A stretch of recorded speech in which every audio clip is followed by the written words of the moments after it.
श्रोतेहो नमस्कार. आज 21 फेब्रुवारी हा दिवस जागतिक मातृभाषा दिवस म्हणून आपण साजरा करतो. या जागतिक मातृभाषा दिनाच्या तुम्हा सर्व श्रोत्यांना मनापासून हार्दिक शुभेच्छा. मातृ आणि मातृभूमी म्हणजेच आई आणि आपला देश याप्रमाणेच आपली मातृभाषा प्रत्येकाला प्रिय असतेच. मंडळी, प्रत्येक भाषेचं एक आगळं वेगळं सौंदर्य आहे. भाषा म्हणजे फक्त शब्दांचा समूह नाहीये, तर भाषा म्हणजे आपला इतिहास, आपलं लोकजीवन आणि विविध भावभावनांच्या वापरानं आपल्या अस्तित्वाचा उमटवलेला एक ठसा असतो. आजच्या आधुनिक जगात आपण अनेक भाषा शिकतो, संवादासाठी त्यांचा वापरही करतो, त्याचा अभिमानही आपण बाळगतो. पण त्याचवेळी आपल्या मातृभाषेचं स्थान कमी होऊ नये ही जबाबदारी आपली आहे. कारण मातृभाषा टिकली तरच संस्कृती परंपरा टिकते, समृद्ध होते. तर या दिवसानिमित्त आज आपण मातृभाषेचं महत्त्व, तिचं जतन आणि नव्या पिढीशी तिचं असलेलं नातं या सर्व मुद्द्यांचा एक ढांडोळा घेणार आहोत. आणि त्यासाठी आपण आमंत्रित केलंय वैभववाडी महाविद्यालयातील मराठीच्या प्राध्यापिका संजीवनी पाटील मॅडम यांना. मॅडम नमस्कार. नमस्कार. आमच्या सिंधुदुर्ग नगरी आकाशवाणीच्या स्टुडिओमध्ये आपलं मनपूर्वक स्वागत आहे. मॅडम, जागतिक मातृभाषा दिवस साजरा करण्यामागचा नेमका उद्देश काय? जागतिक मातृभाषा दिन साजरा करण्यापाठीमागचा उद्देश म्हणाल तर प्रत्येक मातृभाषेचा सन्मान आणि त्यामध्ये असणारी सांस्कृतिक वसा किंवा वारसा जतन करता येणं आणि पुढच्या पिढीकडे हे संचित सोपवणं हा त्यापाठीमागचा उद्देश आहे. आंतरराष्ट्रीय स्तरावर बहुभाषावाद हा एक महत्त्वाचा घटक मानला गेला आणि 21 फेब्रुवारीला संयुक्त राष्ट्र संघटनेच्या वतीनं मातृभाषा दिवस पहिल्यांदा 1999ला साजरा केला गेला. त्यानंतर 2002 साली याला पूर्णपणे त्यांच्या आमसभेमध्ये मान्यता मिळाली आणि त्यानंतर आज तागायत हा दिवस साजरा केला जातो. मॅडम, जगामध्ये सुमारे 7,000 भाषा आहेत आणि त्या सगळ्यांचा सन्मान करण्यापाठीमागचा उद्देश ठेवूनच हा जो काही दिवस साजरा केला जातो त्या दिवसाचं महत्त्व त्या निमित्ताने नक्कीच मोठं आहे. आपल्या देशाच्या बाबतीत आपण बोललो तर भारतामध्ये जवळपास 1300 भाषा आहेत आणि प्रामुख्याने त्यामध्ये ज्या 22 भाषा आहेत त्या बोलल्या जातात. आणि बोलणं आणि भाषा असणं याचा अर्थ मुळात असा आहे, मातृभाषा याचा एक आपण सहज अर्थ घेतला तर मगाशी तुम्ही म्हटल्याप्रमाणे की आपली आई जी भाषा बोलते ती मातृभाषा. मॅडम, जागतिक मातृभाषा दिवस साजरा केला जातो, त्याची पार्श्वभूमी काय आहे? पार्श्वभूमी याची अशी आहे की थोडीशी ऐतिहासिक आहे. भारत आणि पाकिस्तान यांची फाळणी झाली आणि तेव्हा पूर्व पाकिस्तान आणि पश्चिम पाकिस्तान असे 2 विभाग विभागले गेले. तर त्यामध्ये पूर्व पाकिस्तान म्हणजे आत्ताचा बांगलादेश आणि तिथे बंगाली भाषे बोलणारे भाषिक यांची संख्या जास्त होती. बरोबर. पण तत्कालीन सरकारनं भाषा धोरण लागू केलं आणि उर्दू ही भाषा त्यांनी देशाची भाषा अधिकृत अशी जाहीर केलं. तर याला विरोध करण्यासाठी ढाका विद्यापीठातील विद्यार्थ्यांनी आंदोलन केलं. तेव्हा गोळीबार झाला आणि काही विद्यार्थ्यांना त्या ठिकाणी मृत्यू पत्करावा लागला, ते शहीद झाले. तर त्या आंदोलकांचा स्मृती जागविणार हा दिवस आहे आणि सोबतच बंगाली भाषिकांनी जो संघर्ष केला तर त्याची आठवण म्हणून हा दिवस साजरा केला जातो. म्हणजे त्याची पार्श्वभूमी ही अशी आहे. अच्छा मॅडम, आपल्या आयुष्यामध्ये मातृभाषेचं महत्व आहेच मोठं, पण आपण ते कोणत्या शब्दामध्ये मांडू शकाल? शब्दात मांडण्यापेक्षा मगाशी म्हटलं तसंच पुन्हा एकदा मी असं म्हणेन, मातृभाषेचं महत्त्व म्हणजे आपण जन्माला जेव्हा येतो आणि जेव्हा पहिल्यांदा आपल्याला ध्वनी लहरी आपल्या कानापर्यंत पोहोचतात ती आपली मातृभाषा. आईचा आवाज पहिल्यांदा बालक ऐकतं आणि ते आवाज बाळ आपल्या स्मृतीमध्ये जतन करून ठेवतं. या निमित्ताने एक गोष्ट मी सांगू इच्छिते की भाषा बोलणं हे नैसर्गिक कसं आहे, तर कान हे आपलं महत्त्वाचं ज्ञानेंद्रिय आहे आणि कानांच्या वाटे मेंदूत आपल्याला ज्या ध्वनी लहरी पोहोचतात त्यामध्ये ऑडिटरी कॉर्टेक्सचा एक सहभाग असतो. आणि या निमित्ताने ब्रोका आणि वर्निक असे 2 शब्द आहेत. मुळात हे 2 शास्त्रज्ञ आहेत आणि त्याने या निमित्ताने मानवी मेंदूतील भाषा आणि बोलणं या निमित्ताने संशोधन केलं आणि त्यांचीच नावं यांना पडलेली आहेत. तर त्यातला वर्निक हा जो भाग आहे तर त्याचा अर्थ असा आहे की जन्मल्यापासून 18व्या महिन्यापर्यंत मानवी मेंदूमध्ये ज्या काही ध्वनिलहरी येतात त्यांचं आकलन आणि संकलन होत असतं आणि ब्रोका हा 18व्या महिन्यापासून विकसित होतो आणि बालक बोलायला लागतो. तर तेव्हा असं होतं की जे संकलित केलेलं असतं त्याचं आकलन करून मूल शब्द बाहेर बोलायला लागतात आणि मग आपली मातृभाषा बोलणं सुरू होतं. तर असा हा मातृभाषेचा प्रवास आपल्या जन्मापासून सुरू होतो आणि आपण असेपर्यंत तो आपल्या सोबत राहतो. कारण मातृभाषेमध्ये जे तुम्ही शिकता ते आयुष्यभर पुरतं. जसं म्हणतात ना, शिदोरी पुरतही नाही आणि उरतही नाही, तसं हे मातृभाषेचं आपल्याला देणं आहे. आईच्या पहिल्या शब्दापासून सुरू झालेला प्रवास तुम्ही आता सांगितलात तर मातृभाषेचा असतो. आपले विचार, भावना, मन आणि एकूणच व्यक्तिमत्व घडवण्यात या मातृभाषेची मदत कशी होते, काय सांगा? खूप खूप मदत होते. कारण मातृभाषा आणि बोलीभाषा हा थोडासा दुवा मी मध्ये घेते. आता आपण म्हणतो की मराठी आमची मातृभाषा, पण मी आधी म्हटलं की आपण जन्मता जे ऐकतो ती आपली मातृभाषा. मग याचा एक असा अर्थ आहे की मातृभाषा म्हणजे नदी, म्हणजे जी आपण मराठी आता वापरतो ती, आणि बोलीभाषा ज्या आहेत त्या स्थानिक भाषा असतात आणि ते म्हणजे झरे. जसे झरे एकत्र येतात आणि वाहता मोठा प्रवाह बनतो तसं हे नातं आहे. त्यामुळे मातृभाषा ही प्रत्येक ठिकाणची प्रादेशिक अगदी स्थानिक भाषा असते आणि ती प्रत्येकाची वेगवेगळी असते. त्यामध्ये सांस्कृतिक ठेवा असतो, ओव्या, भारुडे, लोकगीतं हा त्यातला एक महत्वाचा म्हणजे भाग असतो. भाषेमध्ये खूप छान शब्द असतात, म्हणजे बोलीभाषांच्या मध्ये. अगदी आपली मालवणी जरी घेतली तर यातले काही असे शब्द सुंदर आहेत, पण त्याचा अर्थ दुसऱ्या माणसाला कळणार नाही. शिरापडो, भुतूर किंवा खुळो असे काही शब्द आहेत, हे जर तुम्ही बाहेर जाऊन बोललात तर ती माणसं तुमच्याकडे वेगळ्या तऱ्हेने बघतील. पण त्याने जर बोललं भैताड तर आपण त्यांच्याकडे असं बघू. पण त्या शब्दांच्या मधला जो अर्थ आहे तो फार सुंदर असतो आणि त्या भाषिकांनाच कळतो. त्यामुळे हा समृद्धीचा भाग आहे आणि त्यामुळे त्या भाषेला गोडी पण येते. गोडी म्हणजे इतकी गोडी येते की माझो बाबलो, म्हणजे बाहेरच्या भाषेमध्ये वेगळे काही शब्द असेल, पण बाबलो किंवा बायो हे शब्द इथले जे खास आहेत त्याचा गोडवा बाहेरच्या भाषेमध्ये येणार नाही. किंवा तो तुम्ही शब्द प्रमाण मराठी भाषेमध्ये जरी उच्चारलात तरी तो तुम्हाला तसा फिलिंग किंवा तशा प्रकारची भावना आपल्यामध्ये येणार नाही. म्हणजे बोली भाषेमध्ये, मातृभाषेमध्ये आपुलकी, जिव्हाळा जास्त आणि जाणवते. आपण जे म्हणतो ना की दर 12 कोसावर भाषा बदलते, तर ते या अर्थाने म्हणतात मातृभाषेतून किंवा ह्या स्थानिक भाषेतून. आपला एकूणच जो काही भावनिक पाया आहे तो मातृभाषेतून घातला आणि त्या भावनिक पायावर आपलं अख्खं आयुष्य तोललेलं असतं, असं एक मला वाटतं. व्यक्तिमत्व घडवण्यात, व्यक्तिमत्व घडवण्यामध्ये जर बघितलं आपण, डॉक्टर गणेश देवी, आपण त्यांचं नाव ऐकलं असेल, ते असं म्हणतात की भाषा म्हणजे एक प्रकारे तुमचं आर्थिक आणि सांस्कृतिक संचित असतं. त्यामुळे व्यक्तिमत्व आणि भाषा यांचा अर्थ खूप जवळचा, थोडासा गुंतागुंतीचा आणि सहज सांगितला तर तो डोक्यात न येण्यासारखा आहे. तुम्ही जर तुमची भाषा अगदी चांगल्या प्रकारे समजून घेतलीत, त्याचा वापर केलात, तर निश्चितपणे तुम्ही दुसरी भाषा बोलू शकता. दुसरं ज्ञान सहजपणे तुम्ही आकलन करू शकता. आणि ज्ञान म्हणजेच आर्थिक सुबत्ता किंवा आर्थिक प्रगती म्हणतो आपण. मग या अर्थाने भूमी, भवताल आणि भाषा हा सगळा सहबंध असा आहे की त्या निमित्तानं आपलं व्यक्तिमत्व सहजपणे घडू शकतं. भावनिक समृद्धता येते त्याच्यामुळे. मॅडम, आजच्या काळात मुलं मातृभाषेपेक्षा इतर भाषांमध्ये अधिक रमायला लागली आहेत. त्या बदलांचा त्यांच्या भावविश्वावर कसा परिणाम होत असावा, याबद्दल आपलं काय मत आहे? दुसऱ्या भाषेमध्ये रमणं आणि दुसऱ्या भाषेमध्ये अभ्यास करणं हा थोडासा चिंतनाचा भाग म्हणता येईल. कारण अभ्यासक किंवा जे समाजशास्त्रज्ञ आहेत तर त्या सगळ्यांनीच मान्य केलेलं आहे की मूल पहिल्यांदा स्वतःच्या भाषेमध्येच रमतं, शिकतं आणि प्रगल्भ होण्याची प्रक्रिया सुरू होते. पण आत्ताचा एकूण कालखंडाचा विचार केला तर ही थोडीशी वेगळी गोष्ट अशी आहे की पालकांना वाटतं की आपले मुलं वेगळ्या माध्यमातून शिकावीत आणि तो पालकांचा अट्टहास आहे. बऱ्याच घरांच्या मध्ये मुलं घरामध्ये मराठी बोलतात, शिक्षण वेगळ्या माध्यमातून घेतात आणि मग जेव्हा काही गोष्टी अशा घडतात की एखादं मूल विचारतं आईला, आई सफरचंद म्हणजे काय, तर ही जी गोष्ट आहे ही गोष्ट म्हणजे रमण्यातली नाहीच ना.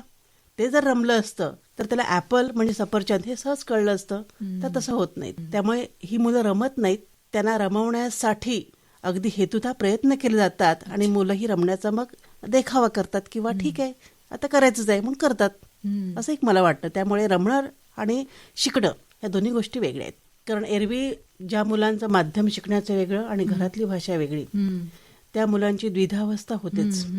काही वेळा त्यांचं अक्षरही सरळ नसतं आणि मुळातच आपली मूळ भाषा त्यांच्याकडे अगदी चांगल्या प्रकारे नसल्यामुळे दुसरी भाषा समजून घेण्यामध्ये अडथळा येतो किंवा आकलन क्षमता कमी पडते आणि एक ताण पण राहतो की मला हे शिकायचंय. या सगळ्या गोष्टींच्यामुळे ही ओची होणं शक्यच आहे. मॅडम, जेव्हा आपली मातृभाषा दुर्लक्षित होते तर त्याचा समाजावर आणि संस्कृतीवर काय परिणाम होतो?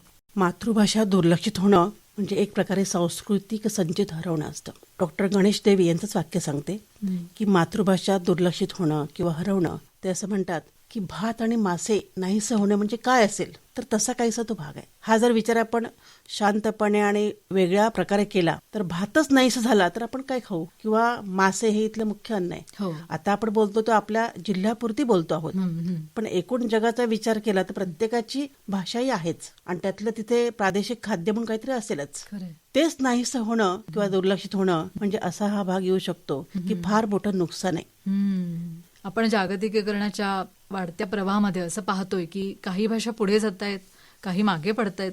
तर भाषा लुप्त होणं म्हणजे नेमकं काय गमावणं असं आपल्याला वाटतं?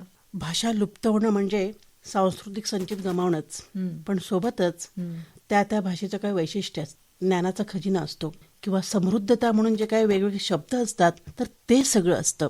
मग अशा वेळेला जर आपण तेच गमावलं तर या ठिकाणी काय होणार की आपण एक प्रकारे असं पूर्णपणे पाटी कोरडी असते तसं होऊ, आणि कोरड्या पाटीवर पुन्हा नव्याने लिहिणं म्हणजे पुन्हा काही नव्याने शिकणं, आणि नव्याने शिकताना आपण कोरडे असताना आपल्याला ते बरेचदा गोंधळाची शक्यता होईल किंवा अडचणी येतील. पण मला असं वाटतं की भाषा लुप्त होणं हे शक्यता नाहीये.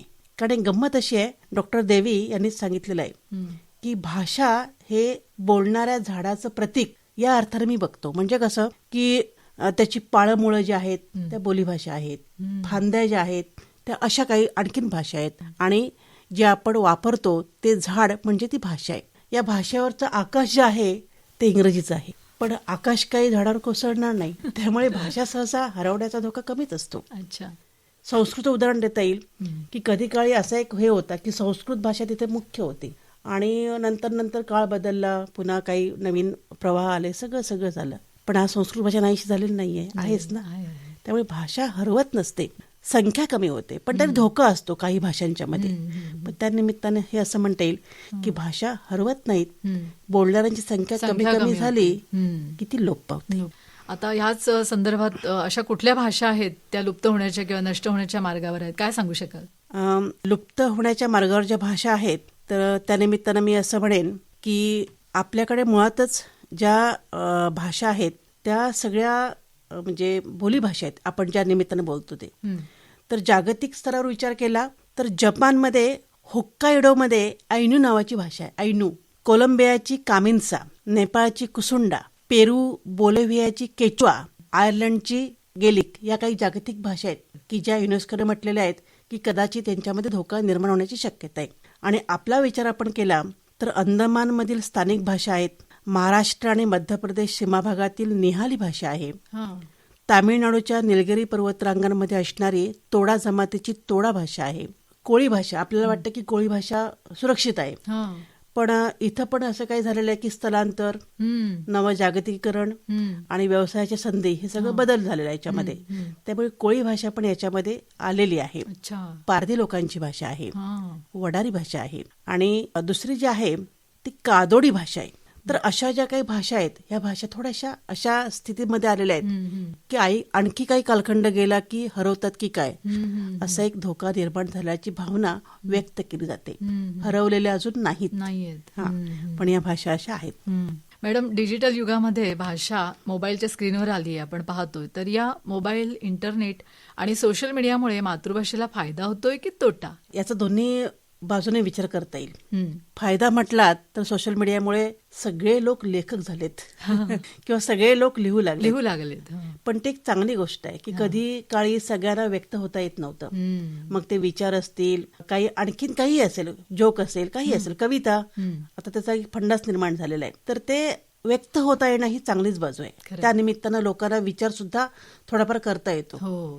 दुसरी बाजू अशी आहे की या माध्यमातून जी लिहिली जाते भाषा त्याच्यामध्ये फक्त व्याकरणिक भाग जो आहे तो दुर्लक्षित होतो, हा तोटा आहे. पण मी असं म्हणेन की तोटा कामचलाऊ लिहिलं जातं, पण फायदा आहे असं एक मला वाटतं. त्यानिमित्ताने सगळे लोक लिहू शकतात हा आत्मविश्वास त्यांना मिळाला. म्हणजे कधी काही ज्यांना आता माहित पण नव्हतं की कसं लिहायचं असतं, कविता म्हणजे काय असते, ते लोक आता लिहायला लागले. म्हणजे थोडक्यात तुमच्या दृष्टीने फायद्याकडे पारडं जड आहे. हो, जड आहे, तोट्याचं पारडं खाली आहे. आणि येणाऱ्या प्रत्येक बदलाकडे सकारात्मक पाहिलं तर भाषा जोमाने पुढे वाटचाल करेल असं एक मला आशावाद आहे. हा तुमचा आशावाद असाच टिकून राहावा. हो.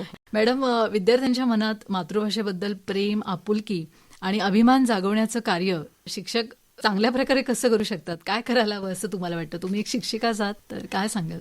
या निमित्तानं मी असं म्हणेन की आमच्याकडे जो वर्ग आहे थोडासा वयोगटातला मोठा आहे, हं. पण छोट्या मुलं म्हणजे शाळेतली किंवा ही वगैरे, तर तेव्हापासून शिक्षक या नात्यानं कुणीही त्या ठिकाणी उभी असलेली व्यक्ती त्याने आपल्या भाषेतील जे जे काही चांगलं आहे, कथा असेल, कविता असेल, कहाण्या असतील, बडबड गीतं. बडबड गीतं, म्हणी असतील, लोककथा असतील, तर त्या सगळ्या विद्यार्थ्यांना सांगाव्यात किंवा त्यांचं त्याने वाचन करून घ्यावं, जेणेकरून त्यांच्यामध्ये गोडी निर्माण होईल. विशेषतः लोककथा ज्या असतात ना, त्या मुलांना आवडतात. ज्यांना लहानपणी गोष्टी ऐकण्याची सवय असते, हो. काही मुलांना चांदोबा वाचण्याचं एक व्यसन असतं लहानपणी, हो. नंतर ते याच्यामध्ये बदलू शकतात. मग त्यामुळे होणार काय की मुलं वाचायला आणि वाचायला लागल्यानंतर आपोआपच त्यांच्यामध्ये गोडी निर्माण होईल, कल्पकता येईल किंवा ते आणखी पुढे वेगळ्या प्रकारे प्रवास करू शकतील. तर हा एक प्रयत्न करायला काहीच हरकत नाही. आणि जिथे जिथे चांगलं आहे प्रत्येक भाषेमध्ये ते प्रत्येकानंच ते करावं. आणि घरामध्ये पालकांनी सुद्धा हा एक अट्टास करू नये की माझं मूल अमुक माध्यममध्येच गेलं पाहिजे किंवा माझ्या मुलांना अशीच शिक्षण पद्धती स्वीकारली पाहिजे असा अट्टास करू नये. शेवटी मातृभाषेतून शिकणारं मूल हे बरेचदा टॉपर असतात. आणि आपण ही गोष्ट जर लक्षात घेतली तर आपल्या पण लक्षात येईल की बरेचदा पुढे गेलेली मुलांची एकूण मातृभाषा जी असते, ज्यांचा पाया मजबूत असतो, मजबूत आहे, हातात शिखरावर ती- जातात खरंय. आणि ते नेहमी यशस्वी होतात. यशस्वी होतात. असं आता तुम्ही बोललात त्या मुद्द्यालाच अनुसरून माझा पुढचा असा प्रश्न आहे की घरातलं वातावरण हे भाषावृद्धीसाठी खरंच तितकंच महत्वाचं आहे. तर पालकांनी घरात मातृभाषा टिकून राहावी यासाठी कोणते प्रयत्न करायला हवेत? माझं व्यक्तिशः मत म्हटलं तर पालकांनी आपली जी बोलीभाषा आहे, जे आपण आपल्या कुटुंबासोबत बोलू शकतो, तीच भाषा बोलावी. म्हणजे काही पालकांचं असंही असतं, मराठीमध्ये बोला असं असतं, मालवणीमध्ये बोलायचं नाही किंवा आपल्या बोलीभाषेमध्ये बोलायचं नाही. तर तो एक वेगळा म्हणतात तसं ना, म्हणजे प्रेस्टिज इश्यू वाटतो. आपलं मूल मराठीमध्ये बोलतं, आपलं मूल इंग्रजीमध्ये बोलतं, म्हणजे तो आपला प्रतिष्ठेचा विषय होतो. तर तसं न करता एक समंजस भूमिका घेऊन आपल्या मुलांना त्यांना जी भाषा येते आणि जी चांगली बोलता येते त्याच्यामध्ये बोलण्याचं स्वातंत्र्य द्यावं. आपण बरीच वर्ष अध्यापन करताय मॅडम, तर या प्रवासात मातृभाषेशी जोडलेली एखादी आठवण, एखादा क्षण जो आजही तुमच्या मनाच्या कोपऱ्यात तुम्ही जपून ठेवलाय, असा क्षण आमच्या श्रोत्यांसोबत शेअर करा. एखादी खास आठवण असेल आपली. नाही, मातृभाषेबद्दल आठवण हीच असते की मी जेव्हा माझ्या माहेर जाते तर तिथं गेल्यानंतर आमका जो बोलण्यातला आनंद मिळता, तो आनंद या भाषेत बोलताना नाही मिळणार. हा, म्हणजे आता समोरासमोर बोलताना आपल्याला ती भाषा पटकन बोलताना तोंडात येत नाही, पण तिथं गेल्यानंतर हे आपोआप बाजूला पडतं, तीच भाषा तोंडामध्ये येते. हा खूप छान अनुभव असतो. आणि त्यातले काही शब्द, त्यातले काही म्हणजे खास आठवणीतले असं असणारं ते सगळं छान वाटतं. पण अध्यापनाच्या निमित्ताने आपण जेव्हा विचार करतो तेव्हा मी मुद्दाम काही माझ्या विद्यार्थिनींना विचारलं की अरे तुम्ही तुमच्या घरामध्ये कोणती भाषा बोलता, तर काहींची उत्तर आली मालवणी. पण काहींनी असं सांगितलं नाही, आम्ही मराठी बोलतो, आम्ही नाही बोलत ही कोकणी भाषा. एकीन तर मला सांगितलं आम्ही बोलता बोलता आम्ही इंग्रजी शब्द वापरतो, आम्ही इंग्रजी बोलतो. अरे म्हटलं तू आजशी कुठली भाषा बोलतेस? तिच्याशी बोलते मी, पण एरवी मी नाही, मी मराठीच बोलते, इंग्रजीच बोलते. हे तिचं उत्तर होतं. एकीनं सांगितलं मला कळत नाही. जी मुलगी पहिली म्हणजे गिरवून आता कॉलेजला आलेली आहे ती मुलगी असं म्हणते की मला मालवणी कळत नाही. ही शोकांतिक आहे. आणि हा सुद्धा एक आठवणीतला भागच आहे ना. म्हणजे आपल्या भाषेबद्दलच आपण न्यूनगंड बाळगणं, म्हणजे हे न्यूनगंडामुळे आलेलं उत्तर आहे. किंवा बरेचदा असं आहे मुंबईचं आकर्षण. पण खरं असं मॅडम, आता न्यूनगंड वाटण्याचं खरं काहीच कारण नाही, कारण मच्छिंद्र कांबळेंनी मालवणी भाषेला एवढं 7 समुद्र पार नेलेलं आहे. एवढं आता मालवणी भाषेमध्ये नाटकं येतात, कितीतरी मालवणी भाषेत ना आता खूप म्हणजे कवी पण आहेत, इतकं आहे तरी सुद्धा हे असं का? मालवणी भाषा इतकी सुंदर आहे, 7 समुद्र पार पलीकडे गेलेली आहे, हे ज्ञान त्याला नाहीये आणि त्यामुळे ही अनभिज्ञता आलेली आहे. आणि त्यातही एक मला वाटतं की मुंबईवाले जेव्हा गावी येतात आणि ते मग मुंबईची भाषा बोलतात, मग ही लोक ह्या भाषेमध्ये बोलायला लागली त्यांना असं वाटतं की गावठी भाषेत बोलतात. तर त्यांना हा कमीपणा वाटतो ना. आणि म्हणून काही वेळा आवर्जून प्रयत्न करून ही माणसं मराठीमध्ये बोलण्याचा प्रयत्न करतात आणि म्हणतात आम्ही मराठी बोलतो, आम्ही नाही कोकणीमध्ये बोलत. आणि मला माझ्या एका मैत्रिणीनं सांगितलं की आम्ही जेव्हा शाळेमध्ये होतो तेव्हा आम्हाला शिक्षक म्हणायचे अरे मालवणीमध्ये काय बोलताय, मराठीमध्ये बोला. त्यामुळे मातृभाषेची अशी गळचिपी होते. न्यूनगंडामुळे किंवा वातावरणामुळे किंवा वेगळ्या प्रवाहामुळे. आणि दुसरी अशी गोष्ट आहे की आता जागतिकीकरणाच्या एकूण ह्याच्यामध्ये या भाषेला कुठे स्थान नाहीये. त्यामुळे त्यांना वाटतं की दुसरी भाषा आपण बोललो की आपण मॉडर्न आहोत, हुशार आहोत, रोजगाराच्या संधी मिळतील किंवा आपण पुढे जाऊ, असं एक त्यांचा दृष्टिकोन तयार झालेला आहे. त्यामुळे त्यांना असं वाटतं की आपण ती भाषा बोलावी. हा एक वास्तवाचा भाग इथं समोर दिसतो. तरुण पिढीच्या हातात उद्याचं भविष्य आहे, तर त्यांनी मातृभाषेचा वारसा जपण्यासाठी आज कोणती पावलं उचलायला हवी आहेत जी अगदी प्रकर्षानं जाणवतात, काय सांगाल? मी असं म्हणेन की स्वामी विवेकानंद हे तरुणांचे आदर्श मानले जातात. हो त्यांनी बरेच तरुण कसा असावा याबद्दल बरंच काय काय सांगितलेलं आहे. हो त्यांनी हेही सांगितलंय की ज्या देशातील लोक स्वतःच्या आईच्या, स्वतःच्या मातृभूमीच्या आणि स्वतःच्या भाषेचा गौरव करणारे असतील तो देश संपन्न आणि समृद्ध राहू शकतो, त्याच देशाचा गौरव होऊ शकतो. तरुणांनी हाही आदर्श घ्यावा आणि स्वतःची मातृभाषा, स्वतःची भाषा याचा नेहमी सन्मान करावा, तर आपलं भविष्य उज्ज्वल होऊ शकतं. जागतिक मातृभाषा दिनानिमित्त श्रोत्यांना तुम्ही काय संदेश द्याल? श्रोत्यांना संदेश देण्या इतपत माझं फार ज्ञान मोठं आहे असं नाहीये, पण मी असं म्हणेन की आपली मातृभाषा हा आपला भाषिक सन्मान असतो, आपली ओळख असते, आपली संस्कृती असते. आणि ही आपली अस्मिता जपायची असेल तर आपली मातृभाषा आपण हरवता कामा नये, त्याचा अभिमान बाळगला पाहिजे. आणि कुठल्याही व्यासपीठावर किंवा आपण जिथे जाऊ तिथे आपल्या मातृभाषेतून संवाद साधण्याचा प्रयत्न पहिल्यांदा केला पाहिजे. समोरची व्यक्ती बोलली तर ठीक आहे, नाहीतर मग आपण वेगळी भाषा वापरतोच, पण त्यामुळे आधी पहिलं प्राधान्य आपल्या भाषेला द्यावं. आणि या निमित्ताने मी असं सांगेन की नेल्सन मंडेला आपल्या सगळ्यांना माहिती आहे. हो ते असं म्हणतात की जर तुम्ही एखाद्या माणसाशी त्याला समजणाऱ्या भाषेत बोललात तर त्याच्या डोक्यापर्यंत पोहोचतं, तो विचार करायला लागतो. पण त्याच्या मातृभाषेमध्ये बोललात तर त्याच्या हृदयापर्यंत पोहोचतं आणि तिथेच एक संवादाचा धागा सुरू होतो. संवादाचा पूल खऱ्या अर्थानं जोडला जातो. तर असा संवाद साधण्यासाठी आपण या निमित्ताने सुरुवात करूया, जेणेकरून त्या पुलावरून प्रत्येकाचं भविष्य उज्ज्वल होईल आणि मातृभाषेचा सन्मान सुद्धा होईल.